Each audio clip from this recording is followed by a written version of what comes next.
नमस्कार साथियों, मैं बलराम पटेल MPIQ के YouTube प्लेटफॉर्म पर आप सभी का स्वागत करता हूं। साथियों, जैसा कि आप सभी जानते हैं, हम लेकर आते हैं डेली संवाद प्रोग्राम और डेली संवाद प्रोग्राम के अंतर्गत हम आपसे डिस्कस करते हैं एक आर्टिकल, साथ ही साथ देश दुनिया की महत्वपूर्ण खबरों पर चर्चा। तो चलिए शुरुआत करते हैं आज के इस महत्वपूर्ण सेशन की, जो है डेली संवाद प्रोग्राम।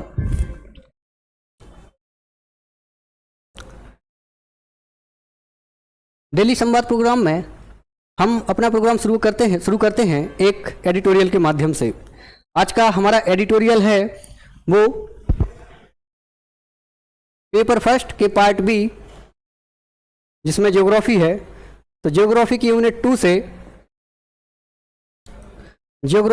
2 से लिंक होता है आज का हमारा एडिटोरियल। तो ज्योग्राफी की यूनिट 2 में लिखा हुआ है भारत, कृषि एवं जल संसाधन। उसी में आगे हम देखेंगे कृषि में तो प्रमुख फसलें लिखी हुई हैं, श्री अन्न मोटे अनाज, उनका उत्पादन और वितरण। इसी में आगे खाद्य सुरक्षा लिखा हुआ है, वहीं हरित क्रांति, द्वितीय हरित क्रांति और सतत कृषि के लिए रणनीतियाँ। आज का हमारा एडिटोरियल भी सतत कृषि के बारे में बात करता है। तो आज का हमारा एडिटोरियल पेपर 1 के पार्ट बी में, जहाँ पे ज्योग्राफी है, उसकी यूनिट 2 पर डिकोड होता है। वहीं पर जब हम पेपर 3 में देखते हैं तो पेपर 3 में पार्ट ए में इकोनॉमी है। तो पेपर 3 में पार्ट ए में जो इकोनॉमी है तो अर्थशास्त्र की यूनिट 1 से लिंक होता है आज का हमारा एडिटोरियल। तो यहाँ पर इकाई 1 में लिखा हुआ है यूनिट फर्स्ट में कि भारतीय अर्थव्यवस्था के मौलिक पहलू। तो यहाँ पर जब हम आगे इस यूनिट में अंदर देखते हैं तो हमें मिलता है कृषि, उद्योग, सेवा क्षेत्र का क्षेत्रीय योगदान। वहीं पर किसान संकट यहाँ पे लिखा हुआ है, कृषि मूल्य नीति। तो overall paper 3 part A economy unit 1 से लिंक होता है आज का हमारा एडिटोरियल, और वहीं पर ज्योग्राफी और इकोनॉमी दोनों से लिंक हो रहा है आज का हमारा एडिटोरियल। तो चलिए साथियों, शुरुआत करते हैं आज के महत्वपूर्ण सेशन की। आज का हमारा आर्टिकल है जो कि दैनिक जागरण से लिया गया है। दैनिक जागरण का जो राष्ट्रीय एडिशन आता है उसी से लिया गया है आज का हमारा आर्टिकल। और आज का हमारा आर्टिकल है जलवायु अनुकूल कृषि की जरूरत। तो यहाँ पे आप देख सकते हैं कि पिछले दिनों प्रधानमंत्री नरेंद्र मोदी जी ने 61 फसलों की 109 नई किस्में अभी हाल ही में जारी की हैं। इन 109 किस्मों में से कौन सी खेती के लिए हैं, कौन सी बागवानी के लिए हैं, और आज का जो हमारा एडिटोरियल है वो किस किस पॉइंटों पर बात करने वाला है, उनके बारे में भी हम आपको बता ही देते हैं। आज का हमारा जो एडिटोरियल है तो वो साथियों बात करेगा कृषि और जलवायु के बारे में। तो जलवायु कैसे कृषि के लिए सकारात्मक हो सकती है, और कृषि के लिए ऐसी कौन कौन सी पहलें हैं, या कृषि के लिए ऐसे कौन कौन सी हम टेक्नोलॉजी का प्रयोग कर सकते हैं जिससे कि जो हमारी कृषि है वो जलवायु के अनुकूल हो जाए। तो महत्वपूर्ण बिंदु है। और इसी के साथ हम इस एडिटोरियल में जानेंगे कि वो कौन कौन सी किस्में हैं जो इस बदलते जलवायु के परिदृश्य में भी हमारी कृषि के लिए ज़्यादा प्रभावित नहीं करेंगी और जलवायु प्रतिरोधक की भूमिका में होंगी। उन सभी किस्मों के बारे में हम जानेंगे। साथ ही हम यह भी जानेंगे कि कैसे पहले जो हमारे पास देसी किस्में हुआ करती थी उनकी क्या भूमिका हमारी कृषि में हुआ करती थी, और वर्तमान में हम नई प्रौद्योगिकी के इस दौर में बढ़ती किस्मों के साथ या नई किस्मों के साथ हमारी कितनी बाजार पर निर्भरता हो गई है, या हम कितने कृषि के लिए बाजार पर निर्भर हो गए हैं। इन सब के बारे में आज हम इस आर्टिकल के माध्यम से जानेंगे। तो जलवायु अनुकूल कृषि की जरूरत।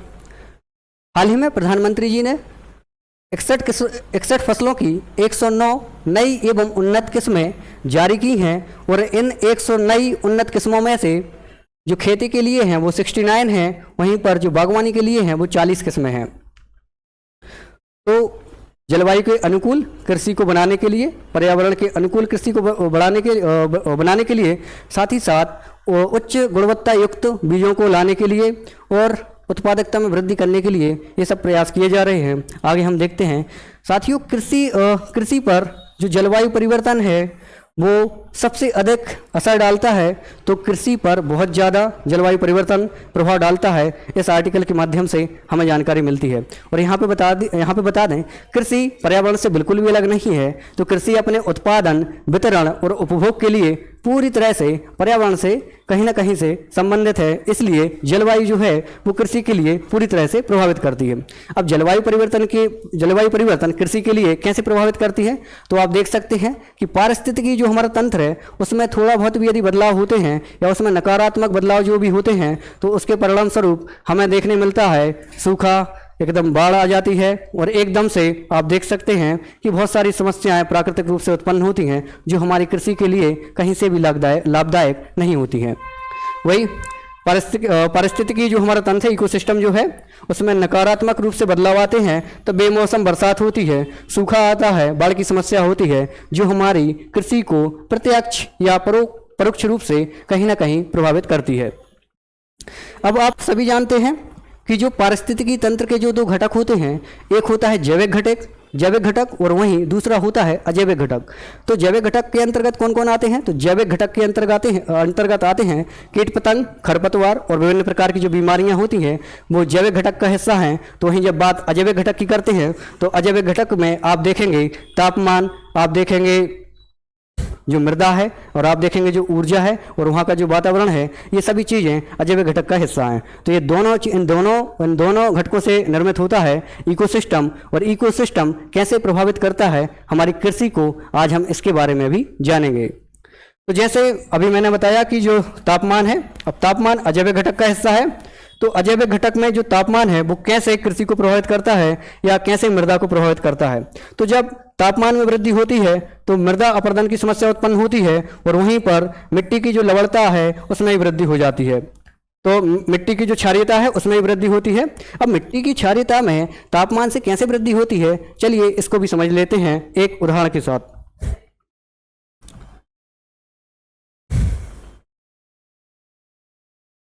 जब वाष्पोत्सर्जन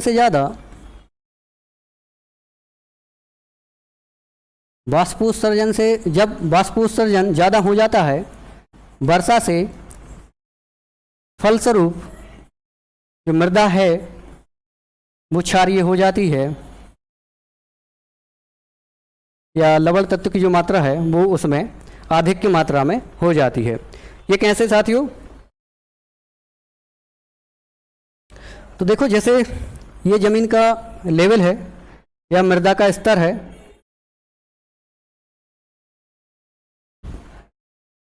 इस स्तर के जब हम नीचे जाते हैं तो यहाँ पर एक विलयन होता है जिसे हम मृदा घोल के नाम से जानते हैं।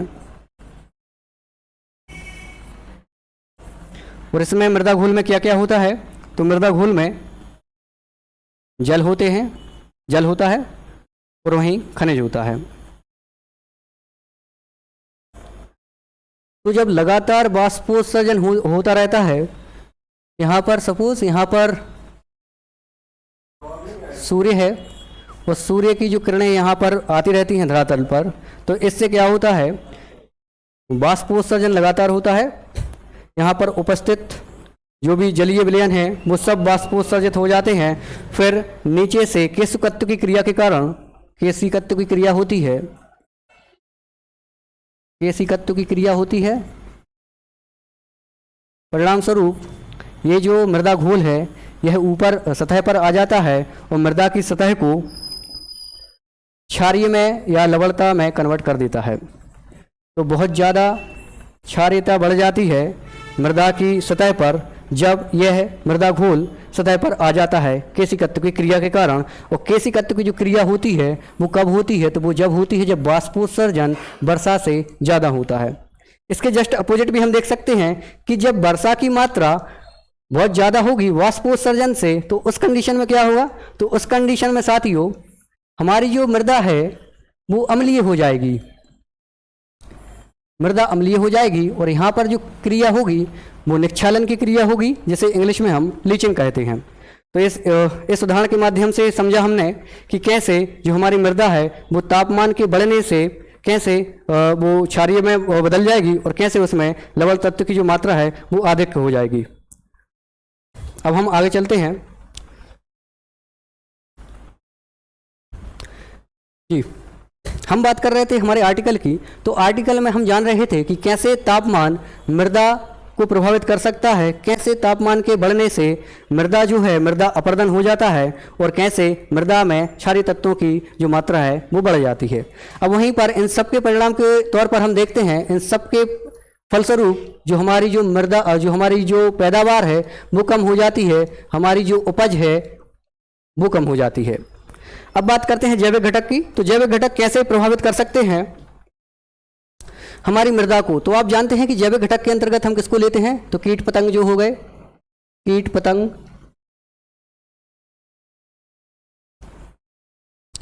पतंग हो गए, बीमारियां हो गई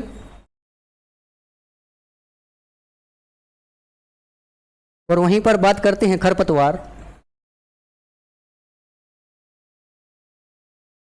तो ये सब जैविक घटक के हिस्से हैं और जैविक घटक जो है वो पारिस्थितिकी तंत्र का हिस्सा है। तो कैसे आपने समझा कि कैसे पारिस्थितिकी जो तंत्र है वो कैसे हमारी कृषि को प्रभावित कर सकता है। अब बात करते हैं कि पूर्व औद्योगिक काल जो कि 1850 से 1900 तक चला, इस काल से लेकर अब तक जो हमारी भारत की जो मृदा है उसमें 1.5 डिग्री सेल्सियस तापमान की बढ़ोतरी हुई है। तो 1.5 डिग्री सेल्सियस टेम्परेचर बढ़ गया है 1850-1900 से लेकर अब तक। तो ये लगातार तापमान बढ़ रहा है। अब ऐसे तापमान अब ये तापमान के इस घटनाक्रम के चलते अब हमको चाहिए कि हम एक ऐसी किस्में विकसित करें कि जो इस बढ़ते हुए तापमान में भी हमें एक अच्छी उत्पादकता जो हमारी एक उत्पादकता सुनिश्चित कर पाए और हमारी खाद्यान्न की जो आपूर्ति है उसको सुनिश्चित कर पाएँ। तो इन्हीं सब को लेकर तो ये पहले की जा रही हैं कि जैसे अभी गत दिनों माननीय प्रधानमंत्री जी के द्वारा 61 किस्में जारी की गई हैं, जो कि 61 फसलों के लिए 109 किस्में जारी की गई हैं। वो इसी के चलते की गई हैं क्योंकि आज का जो हमारा वातावरण है वो लगातार डे बाई डे और दर प्रति दर के माध्यम से बदलता ही जा रहा है। अब बात करते हैं उत्पादन, वितरण, उपभोग। जैसा कि मैंने बताया था आपको कि जो कृषि है वो कृषि का जो उत्पादन है उसका जो वितरण है और उपभोग है वो प्रत्यक्ष या परोक्ष रूप से कहीं ना कहीं पर्यावरण से सीधा मिलता है। तो कैसे पर्यावरण हमारे कृषि के उत्पादन और वितरण और उपभोग को भी कैसे प्रभावित कर सकता है। अब बात करते हैं जलवायु अनुकूल की। तो आज हम सभी को चाहिए कि हमारे पास ऐसी किस्में हो, हम ऐसी कृषि कर रहे हों जो पूरी तरह से जलवायु के अनुकूल हो। तो इसके क्या परिणाम होंगे साथियों, जब हम ऐसी कृषि कर रहे होंगे जो कि जलवायु के अनुकूल होगी तो इसके परिणाम होंगे कि खाद्यान्न उत्पादन समावेशी होगा। मतलब खाद्यान्न की जो आपूर्ति है वो सभी को सुनिश्चित हो पाएगी जब हमारे पास जलवायु अनुकूल कृषि होगी। और वहीं पर जब जलवायु अनुकूल हम कृषि कर रहे होंगे तो धरती के जो पोषक तत्व हैं वो भी लगातार बढ़ रहे होंगे और जो हमारी मृदा है उसकी सेहत में भी सुधार आ रहा होगा। साथ ही साथ जलवायु अनुकूल जब हम कृषि करेंगे तो उससे उत्पादित जो भी प्रोडक्ट होंगे वो हमारे स्वास्थ्य के लिए भी हानिकारक नहीं होंगे और हम सभी के लिए वो फायदेमंद होंगे। आगे जब हम देखते हैं कि भारतीय कृषि अनुसंधान संस्थान जो कि IARI है, इंडियन एग्रीकल्चर रिसर्च इंस्टीट्यूट है, तो इसी ने तो बताया है साथियों। यहाँ पर ये गलती से 16 लग गया है जी।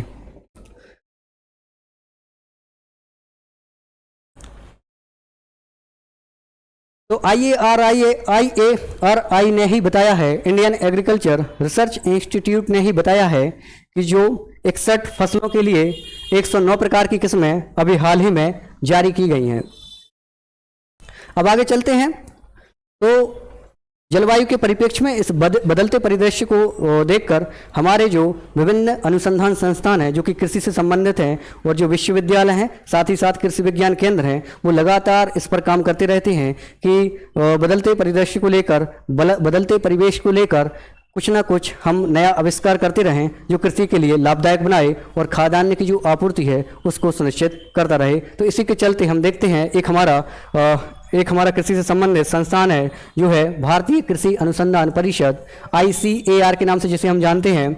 तो इसने ऐसी किस्में विकसित की हैं और इसने दावा किया है कि ऐसी किस्में विकसित करने की अब ज़रूरत है जो पूरी तरह से जलवायु प्रतिरोधी हों, मतलब जिन्हें जलवायु नकारात्मक रूप से प्रभावित ना कर पाए, और वहीं पर जो पोषक तत्व की भी हमें प्राप्ति हो, साथ ही साथ जो हमारी मृदा सेहत में भी सुधार हो। तो ICAR ने बोला है कि हमें ऐसी किस्में विकसित करने की आवश्यकता है जो जलवायु प्रतिरोधी हो, साथ ही साथ जो पोषक प्रदाता हो, मतलब जो पोषक को प्रदान करने वाली हो, और वहीं पर मृदा सेहत में भी इनके द्वारा लगातार सुधार होता रहे। अब हम बात करते हैं कि अभी जो हाल ही में 61 फसलों की 109 किस्में जो जारी की गई हैं माननीय प्रधानमंत्री जी के द्वारा, और माननीय प्रधानमंत्री जी एवं अभी वर्तमान में हमारे भारत के जो कृषि मंत्री हैं वो माननीय शिवराज सिंह जी चौहान हैं, तो इन दोनों की मौजूदगी में 61 फसलों की 109 किस्में जारी की गई हैं। तो उन किस्मों में कौन कौन सी फसलें हिस्सेदारी करती हैं, अब हम उनके बारे में जानते हैं।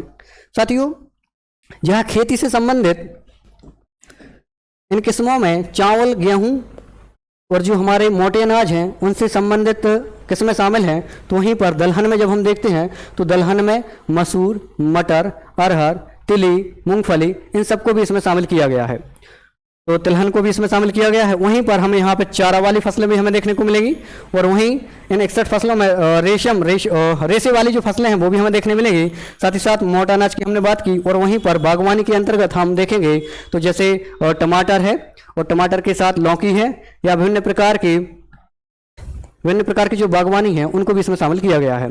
और साथ ही साथ मसाले संबंधित जो भी फसलें हैं वो भी इसमें शामिल की गई हैं, और वहीं पर औषधीय फसलों को भी इनमें शामिल किया गया है। और इतनी सारी फसलों को क्यों शामिल किया गया है? इतनी सारी फसलों को इसलिए शामिल किया गया है कि इतनी सारी फसलों की यदि किसानों तक प्रभावी तरीके से यदि इनका जो वितरण है यदि प्रभावी तरीके से यदि सुनिश्चित हो जाएगा, तो निश्चित ही हमारे यहाँ का जो फसल पैटर्न है, हमारे यहाँ का जो फसल का जो चक्रीकरण है वो बदलेगा, और एक बहुत बड़ा परिवर्तन आएगा भारतीय कृषि में। अब देखते हैं हम केंद्रीय मृदा लवणता अनुसंधान संस्थान जो कि करनाल हरियाणा में है।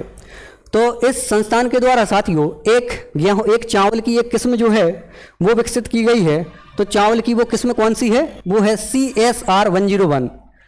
तो केंद्रीय मृदा लवणता अनुसंधान संस्थान करनाल हरियाणा के द्वारा CSR 101 चावल की एक किस्म विकसित की गई है, और यह 125 से 130 दिनों में तैयार हो जाती है पककर, और 125 से 130 दिनों के भीतर आपको CSR 101 के तहत चावल मिल जाएगा।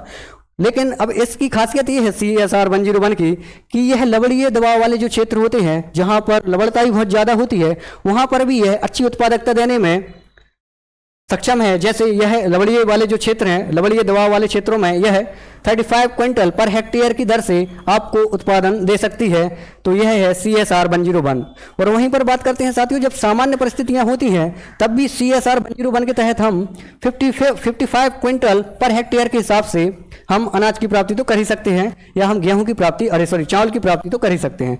साथियों, एक महत्वपूर्ण रोग होता है झुलसा रोग। झुलसा रोग के लिए भी यह प्रतिरोधक का काम करेगी CSR 101। और CSR 101 जो कि हमारा जो करनाल हरियाणा का जो संस्थान है उसके द्वारा अनुशंसा की गई है कि यह तमिलनाडु, उत्तर प्रदेश, कर्नाटक और हरियाणा के लिए महत्वपूर्ण होगा, मतलब यह किस्म इन राज्यों में महत्वपूर्ण होगी। अब आगे चलते हैं। आज के आर्टिकल के अंतर्गत हम जानते हैं कि एक और हमारा अनुसंधान संस्थान है जो है भारतीय मक्का अनुसंधान संस्थान, जो कि लुधियाना पंजाब में है। तो इस संस्थान के द्वारा भी मक्के की एक किस्म विकसित की गई थी, और इस मक्के की इस किस्म में यह इतनी सक्षम है साथियों कि यह जब मक्का लगाई जाती है, यदि वहाँ पर जलभराव की स्थिति बनती है, या फिर मक्का का जो पौधा होता है तो उसमें यह होता है कि वो जब उसमें वृद्धि हो जाती है तो वो क्या हो जाता है, वो ज़मीन पर गिर जाता है। तो उसको रोकने में भी ये सक्षम होगी मक्के की यह किस्म। और वहीं पर बागवानी में जब हम बात करते हैं तो बागवानी में टमाटर की एक किस्म है जो है पूसा शक्ति। तो पूसा शक्ति एक ऐसी किस्म है जिसे हम मई से अक्टूबर के बीच में हमें टमाटर की प्राप्ति हो सकती है, और वहीं पर यह उच्च तापमान सहकर होती है। मतलब जैसा कि अभी हमने जाना कि पूर्व औद्योगिक काल से अब तक भारत की मृदा में 1.5 डिग्री सेल्सियस जो टेम्परेचर है उसकी वृद्धि हो गई है, तो ऐसी स्थिति में अब हमें चाहिए ऐसी फसलें जो लगातार बढ़ते तापमान में भी हमें खाद्यान्न की जो आपूर्ति है वो सुनिश्चित कर सकें। तो उसी में शामिल है पूषा शक्ति, जो कि मई से अक्टूबर तक जिसकी जो कार्य अवधि है वो मई से अक्टूबर तक है और उच्च तापमान सहकर है, और जो इसकी औसत उपज है साथियों तो वो है 351 क्विंटल पर हेक्टेयर, बहुत ज़्यादा है, 351 क्विंटल पर हेक्टेयर।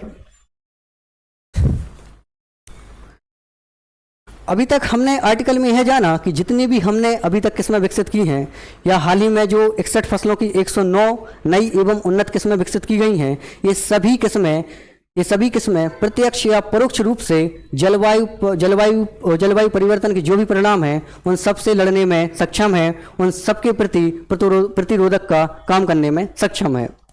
अब बात करते हैं प्रयोगशाला से खेत तक का सफ़र। तो जब नई किस्में बनती हैं तो नई किस्मों का निर्माण कैसे होता है, तो यहाँ पर लिखा है कि प्रयोगशाला से कैसे हम खेत तक का जो सफ़र है नई किस्मों का, अब हम उसके बारे में जानते हैं। तो सबसे पहले क्या होता है कि प्रयोगशाला में जब भी कोई फसल जाती है तो वो जो फसल है वो खेत से ही जाती है। तो फसल का जो संचयन का जो कार्य है वो सबसे पहले वो खेत से ही प्रारंभ किया जाता है। उदाहरण के तौर पर हम देख सकते हैं कि जैसे कोई खेत है, जैसे कोई किस्म है और वो 45 डिग्री टेम्परेचर में भी एक अच्छी उत्पादकता मानकर चलो वो दे रही है, तो 45 डिग्री सेल्सियस पर भी एक अच्छी उत्पादकता हमें मिल रही है एक किस्म से, तो उस किस्म का हम साथियों क्या करेंगे, एक दूसरी किस्म के साथ उसको स्थानांतरित कर देंगे। अब इसमें क्या होगा कि जो 45 डिग्री टेम्परेचर पर जो किस्म हमें एक अच्छी उत्पादकता प्रदान कर रही थी, उस किस्म का जो जनन द्रव्य होता है जिसे हम इंग्लिश में जर्म प्लाज्मा के नाम से जानते हैं, तो जर्म प्लाज्मा क्या होता है, तो किसी जीव की जो जनन कोशिका में जो उपलब्ध जो आनुवांशिक पदार्थ होते हैं उन्हीं को हम बोलते हैं जनन द्रव्य।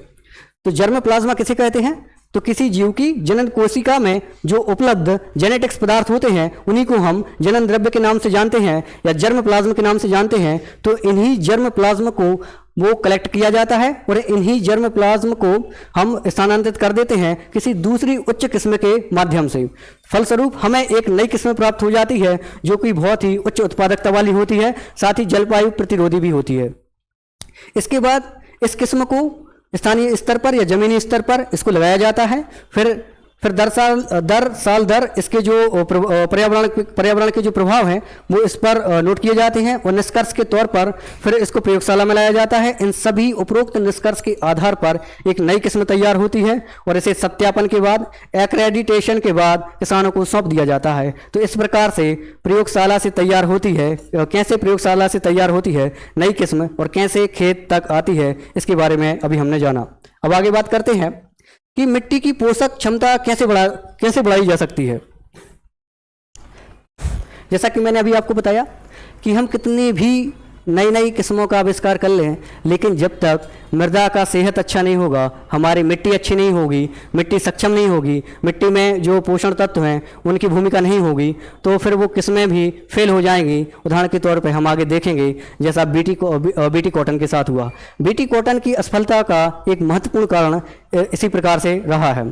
तो ऐसी नई किस्मों की लगातार असफलता भी हो सकती है यदि हमने मृदा की सेहत पर ध्यान नहीं दिया तो वही कि मृदा की जो सेहत है उस पर बहुत ज़्यादा ध्यान देने की आवश्यकता है। जैसा कि अभी हम जानते हैं कि हम अत्यधिक रासायनिक उर्वरकों का प्रयोग कर रहे हैं, बहुत ज़्यादा हम केमिकल फर्टिलाइजर्स का प्रयोग कर रहे हैं। जैसे कि एक हमारे पास रिपोर्ट है इंडियन जर्नल ऑफ फर्टिलाइजर, इसके द्वारा इसकी एक अध्ययन में बताया गया है कि खेती की जितनी भी लागत होती है उसमें 40% हिस्सेदारी तो सिर्फ इन रासायनिक उर्वरकों की होती है। तो आप समझ सकते हैं कि कितना ज़्यादा हम रासायनिक उर्वरकों का प्रयोग कर रहे हैं।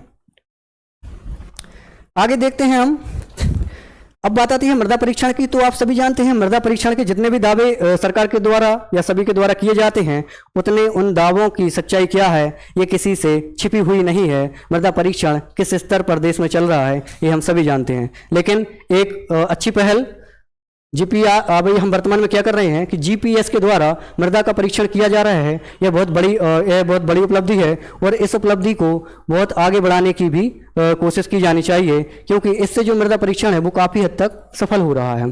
बात करते हैं एमएसपी। तो एमएसपी के माध्यम से हमने क्या किया है, बहुत ज़्यादा एमएसपी जो मिलता है हमें पता है, तो वो मिलता है धान, गन्ना एवं गेहूं। एमएसपी के कारण हमने इन फसलों का रोपण बहुत ज़्यादा किया। फलस्वरूप अब ये फसलें जो होती हैं अत्यधिक जल की डिमांड करती हैं, तो अत्यधिक जल की जब मांग होगी तो इन्हीं फसलों के कारण तो ही अप्रत्याशित गिरावट आई है जल के स्तर में। और भूजल स्तर में कैसे कमी आई थी ये तो हमने डेली संवाद प्रोग्राम के माध्यम से पहले एडिटोरियल में जान लिया था। अब बात करते हैं कि जो ये हम क्या पढ़ रहे हैं साथियों, तो हम पढ़ रहे हैं कि कैसे हमारी जो मृदा है उसको उसमें कैसे पोषक क्षमताओं की वृद्धि की जा सकती है, कैसे हमारी मृदा को पोषक तत्वों से परिपूर्ण बनाया जा सकता है, इनकी हम बात कर रहे हैं। तो हमने बहुत सारे पॉइंट जाने। अब एक महत्वपूर्ण पॉइंट ये है कि आज के जो हमारे कृषि विज्ञान केंद्र हैं जो कि हर एक जिले में स्थित हैं, उन सभी कृषि विज्ञान केंद्रों की जो वर्तमान में पहुँच है वो प्रगतिशील किसानों तक है, लेकिन लघु एवं सीमांत किसानों तक इन कृषि विज्ञान केंद्रों की अभी तक पहुँच नहीं है, जिसके कारण कृषि से संबंधित जितने भी स्कीम्स हैं, जितने भी कार्यक्रम हैं, वो काफ़ी हद तक सफल नहीं हो पा रहे। उसमें एक महत्वपूर्ण पॉइंट ये भी है। अभी हम लोगों ने जाना कि कैसे कोई नई किस्म तैयार होती है, तो खेत से जाती है पहले प्रयोगशाला और फिर से आ जाती है खेत में।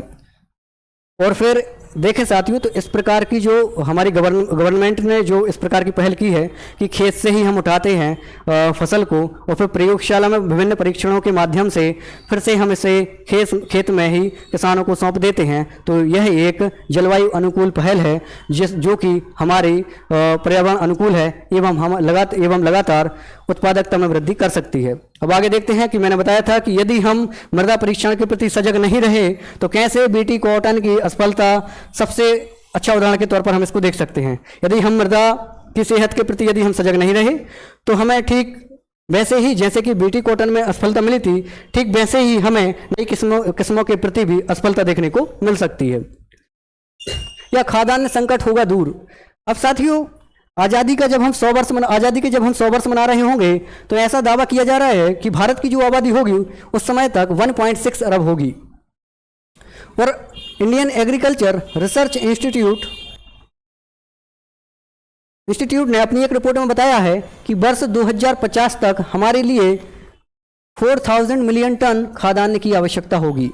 तो 2050 तक बढ़ती आबादी के संदर्भ में हमारे लिए जो कुल खाद्यान्न की आवश्यकता होगी वो IARI की रिपोर्ट के अनुसार हमें पता चलता है कि 400 मिलियन टन खाद्यान्न की आवश्यकता हमें होगी।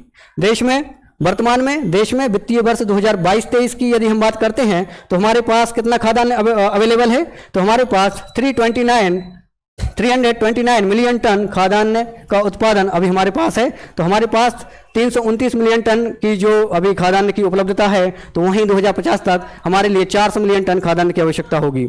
बात करते हैं, जैसा कि हमने किया था कि जो ये नई किस्में डेवलप की गई हैं वो मोटे अनाज से संबंधित हैं, दलहन से संबंधित हैं, बागवानी से संबंधित हैं, वहीं औषधीय पौधों से संबंधित हैं। इन सभी कैटेगरीज में क्यों इन फसलों को शामिल किया गया है, तो उसका महत्वपूर्ण कारण है कि यदि यह वितरण किसानों तक प्रभावी तरीके से सुनिश्चित हो पाया तो फसल चक्र हमारा बदल जाएगा, फसल का जो चक्रीकरण है वो बदल जाएगा और इससे एक बहुत बड़ा परिवर्तन हमारी कृषि में आएगा।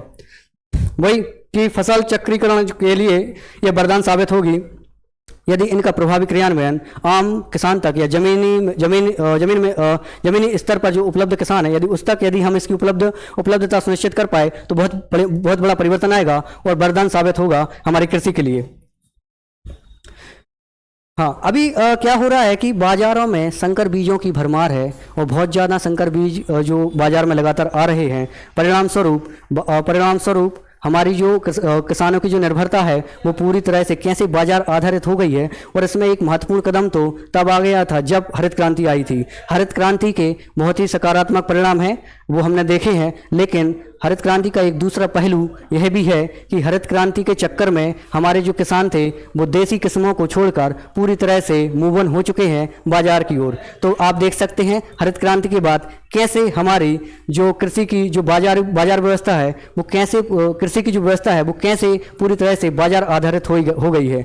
आज कोई भी किसान नहीं चाहे, कोई भी किसान, और जब भी सीजन की शुरुआत होती है तो नए नए बीजों को लेकर आता है, उसके पास कोई भी देसी किस्म का बीज नहीं होता है, जिसके दुष्परिणाम भी हमें झेलने पड़ रहे हैं। और वहीं साथियों बता दें कि हरित क्रांति ने हरित क्रांति इतनी ज़्यादा तो सफल नहीं रही कि किसान, जो हमारे किसान हैं, उनकी जो आर्थिक स्थिति का जो चेहरा है वो बदल पाए। उसका मेन परिणाम यही था कि स्थानीय जो किस्में थी उनके प्रति हमारे अंदर जो उपेक्षा का भाव आ गया, उसके चलते हमने उनको नकारा है और नई नई किस्मों की ओर हम मूव ऑन हुए हैं, जिसके परिणाम के रूप में आप देख सकते हैं जलवायु परिवर्तन के कारण, और जो हमारे लिए नकारात्मक रूप से प्रभावित कर रही है। तो हरित क्रांति उत्पादन तो बहुत ज़्यादा हुआ है साथियों, नो डाउट, लेकिन उत्पादन के संदर्भ में लागत ही बहुत ज़्यादा बढ़ी है, और लागत इतनी ज़्यादा बढ़ी है कि हरित क्रांति आने के बावजूद भी हमारे किसानों की जो मायूसी है वो कहीं से भी हटी नहीं है। हमारे किसान ज्यों के त्यों मायूस हैं, उसमें कोई बड़ा परिवर्तन नहीं आया है। अब बात करते हैं आज की राष्ट्रीय खबरों की। ये था आज का हमने जो हमारा एडिटोरियल था उसको हमने समाप्त कर लिया है। अब हम बात करते हैं आज की राष्ट्रीय खबरों की। तो राष्ट्रीय खबरों में हम देखते हैं कि पेरिस पैरालंपिक जो कि 28 अगस्त से 28 अगस्त से शुरू होने जा रहा है और जो कि 8 सितंबर तक चलेगा। तो इसमें भारत से 84 खिलाड़ी हिस्सा लेंगे। इन 84 खिलाड़ियों में से साथियों 30 खिलाड़ी ऐसे होंगे जो देश का प्रतिनिधित्व पैरालंपिक में पहली बार कर रहे होंगे, जिनका इस पैरालंपिक में पहली बार डेब्यू होगा। तो पहली बार, और इसमें मैं बता दूं कि पेरिस पैरालंपिक 2024 है जो कि पेरिस में आयोजित होने वाला है 28 अगस्त से 28 सितंबर तक। उसमें पहली बार 3 कैटेगरी शामिल की गई हैं, जो है पैरासाइक्लिंग, ब्लाइंड जूडो व रोइंग। बात करते हैं नेक्स्ट न्यूज की, जो कि आती है सांख्यिकी मंत्रालय से, और हमें देखने को मिलता है एक आंकड़ा कि सांख्यिकी एवं कार्यक्रम कार्यान्वयन मंत्रालय द्वारा एक रिपोर्ट जारी की गई है, और उस रिपोर्ट का नाम है women and man in India 2023। और इस रिपोर्ट में बताया गया है कि कैसे वर्ष 2036 तक जो भारत की आबादी है वो कैसे 152 करोड़ के आंकड़े तक पहुंच जाएगी। तो women and man in India 2023 report जारी की गई है सांख्यिकी और कार्यक्रम कार्यान्वयन मंत्रालय के द्वारा। इसमें बताया गया है कि 2036 तक कैसे हमारी जो आबादी है वो 152 करोड़ तक पहुंच जाएगी। और इसमें यह भी बताया गया है साथियों कि जो महिलाओं की संख्या है उसमें वृद्धि होगी, और महिलाओं का जो लिंगानुपात है वो 2036 तक 1000:952 तक पहुंच जाएगा। जहां वर्ष 2011 में जो लिंगानुपात है वो 1000 पुरुषों पर 943 महिलाएं थीं, तो वहीं 2036 तक इस रिपोर्ट के आंकड़ों के अनुसार 1000 पुरुषों पर 952 महिलाएं होंगी। एक और न्यूज है कि विनय मोहन क्वात्रा ने अमेरिका में भारत के राजदूत के रूप में पदभार संभाला है। और यह किनका स्थान लेंगे? तो साथियों जो विनय मोहन क्वात्रा हैं यह तरनजीत सिंह संधू का स्थान लेंगे। तो अमेरिका के राजदूत के रूप में, एम्बेसडर के रूप में हमारे भारत की ओर से कौन नियुक्त हुए हैं अभी हाल ही में? विनय मोहन क्वात्रा। अब बात करते हैं देश के तीसरे टाइगर रिजर्व की। अभी हाल ही में गुरु घासीदास तमोर पिंगल अभ्यारण्य भारत का तीसरा बड़ा टाइगर रिजर्व बन गया है। तो भारत का सबसे बड़ा टाइगर रिजर्व कौन सा है? तो भारत का सबसे बड़ा टाइगर रिजर्व है नागार्जुन श्री शैलम जो कि आंध्र प्रदेश से है। वहीं दूसरा सबसे बड़ा टाइगर रिजर्व है मानस टाइगर रिजर्व जो कि असम से है। और तीसरे नंबर पर अब भारत का तीसरा सबसे बड़ा जो टाइगर रिजर्व होगा वो होगा गुरु घासीदास तमोर पिंगल अभ्यारण्य टाइगर रिजर्व, जिसका क्षेत्रफल 2829 किलोमीटर स्क्वायर होगा। एक मध्य प्रदेश से एक न्यूज आ रही है कूनो नेशनल पार्क से। तो अब कूनो नेशनल पार्क में जहां पहले एक सफारी प्रस्तावित की गई थी, तो अब एक सफारी की जगह अब कूनो नेशनल पार्क में होंगी 2 सफारी। तो कूनो में अब 2 चीता सफारी बनेगी। पहली सफारी जो बनेगी वो सेसईपुरा श्योपुर में बनेगी जो कि 50 हेक्टेयर में होगी। और ये सेसईपुरा जो है ये कूनो नदी के किनारे ही स्थित है। और दूसरी सफारी ये भी विजयपुर में होगी, जो कि कूनू नदी के किनारे ही है। और यह भी कहाँ पर है साथियों, तो यह भी श्योपुर में है। अभी बात करते हैं कि कूनू नेशनल पार्क में कितने चीता हैं। तो बात करते हैं कि वर्तमान में कूनू नेशनल पार्क में 13 चीता और 12 चीता शावक हैं। अब हम बात करते हैं मध्य प्रदेश की धरोहरों की। जैसा कि आप जानते हैं डीएसपी प्रोग्राम के तहत हम मध्य प्रदेश की धरोहरों की एक सीरीज भी हमने शुरू की है। अब हम चलते हैं आज की सीरीज की ओर। तो आज हम देखते हैं मध्य प्रदेश की धरोहर में बानरगढ़ का किला। तो जानते हैं बानरगढ़ के किले के बारे में। बांधवगढ़ का जो रहस्यमय किला है साथियों, यह मध्य प्रदेश के उमरिया जिले में स्थित है। और इसके बारे में एक कथा प्रचलित है कि भगवान श्री राम ने रावण पर विजय उपरांत इस किले का निर्माण करवाया था। लेकिन वास्तविकता में मध्यकालीन भारत में जब हम आते हैं तो देखते हैं बघेल शासक व्याघ्रदेव के द्वारा इस किले का निर्माण किया गया था। और इस किले की जो सीमाएं हैं उस पर भगवान विष्णु की जो प्रतिमा है, भगवान विष्णु के जो 12 अवतार थे उनकी प्रतिमाएं इस किले की सीमाओं पर हमें देखने को मिल जाती हैं। साथ ही साथ इस किले के बारे में बताया जाता है कि टीपू सुल्तान का संबंध भी इस किले से रहा है, जहां टीपू सुल्तान लगातार 6 महीने टीपू सुल्तान ने अथक प्रयास किए थे इस किले को जीतने में, लेकिन वो असफल रहा था। इस किले में जब हम जाते हैं तो देख पाते हैं कि इस किले के जो सभी शिलालेख हैं वो संस्कृत भाषा में हैं। और वहीं इस किले में और क्या क्या देखने को मिलता है, तो क्षीर सागर कुंड भी इस किले में है, वहीं सीता राम लक्ष्मण मंदिर भी है इस किले में। साथ ही साथ योगीराज की समाधि भी है, इसके साथ ही लक्ष्मी नारायण मंदिर भी है। और शेष शाही तालाब में भगवान विष्णु की शयन मुद्रा में प्रतिमा भी स्थित है। और इस किले को हम भाई का किला के नाम से भी जानते हैं। तो चलिए शुरुआत करते हैं आज के बानरगढ़ किले की। बानरगढ़ का किला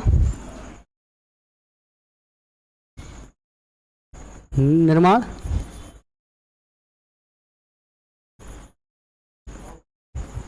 बघेल शासक व्याघ्रदेव, अन्य नाम भाई का किला।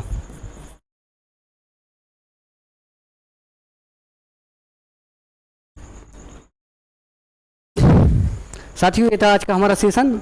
आप सभी हमें कमेंट बॉक्स में जरूर बताएं कि आज का सेशन आपको कैसा लगा। थैंक यू सो मच और stay tuned with us for more updates. Thank you so much. जय हिंद साथियों।